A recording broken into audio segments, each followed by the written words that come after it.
Now let's talk about China, more specifically Xi Jinping. He made a rare public appearance today. China's president is trying to win back global business. He met more than 40 top executives in Beijing today. These are 40 leaders from global companies like Saudi Aramco, BMW, Toyota, Mercedes-Benz, FedEx and Samsung. China issued a press release after the meeting highlighting the names of the foreign players who were attending. But here's the more significant part. This is Xi Jinping's third such meeting in less than 2 years, and it shows how serious he is to woo foreign firms, to restore confidence in China and attract big-ticket investments.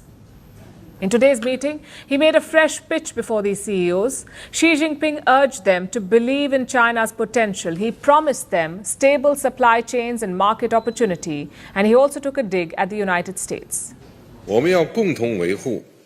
We must jointly maintain an open and cooperative international environment. Some countries have engaged in small-scale activities, high walls and tariff barriers, politicized economic and trade issues, instrumentalized and weaponized them, and forced companies to take sides and make choices that violate economic laws and are not in line with market rules and the general trend of opening up.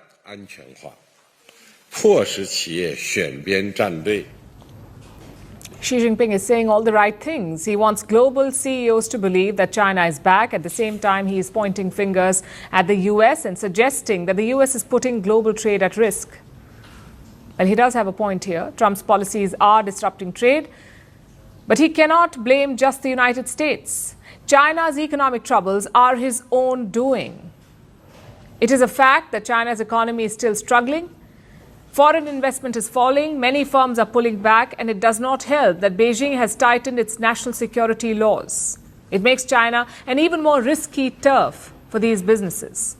So foreign companies were left with no choice but to explore alternatives. They even had to move some of their manufacturing. Overall, China's industries are witnessing a slowdown, and there are numbers to back this up. New data shows that China's industrial profits are shrinking. Look at the numbers for January and February. Profits have dropped by 0.3%. This is the opposite of what economists had expected or hoped for. They had hoped for a strong rebound. Instead, China is struggling to reverse its slump, a slump that began long before Donald Trump returned to the White House. Trump's policies have made China's recovery harder, perhaps. Trade pressure from the US is rising.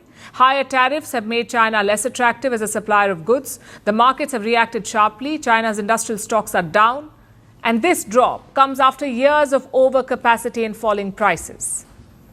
You see, many Chinese industries produce more than what they can sell. Their profit margins are under strain. Now, with Trump building more pressure with tariffs, these companies have become less attractive for investors. Thus, China's domestic market is showing weakness. Reports say Beijing is considering subsidies to offset some of this. Industries like travel, tourism and sports could be given concessions. Chinese officials hope that this will boost demand and help the economy recover. So you see, this is not just a foreign policy problem. China faces a crisis of confidence. Even with high-profile visits and new projects, foreign companies remain cautious.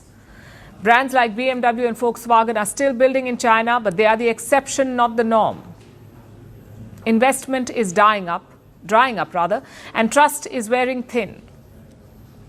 Xi Jinping may blame US tariffs, but the broader picture is bleak. Despite the smiles and the handshakes, confidence is low in China. Xi Jinping is trying to steady the ship, and at this point, his biggest challenge is not America's trade threats. It is China's economy losing shine, thanks to China's president. Greeting you with aloha and namaste. No, I love India. Presence, occupation of a territory by another country pertains to India. What we saw in Kashmir.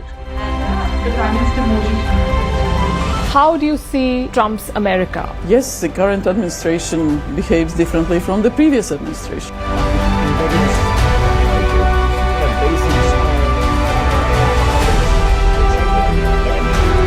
Are you saying that there are foreign powers who are trying to bring down the current government in Syria? Exactly. Bluntly, Iran, maybe Russia too.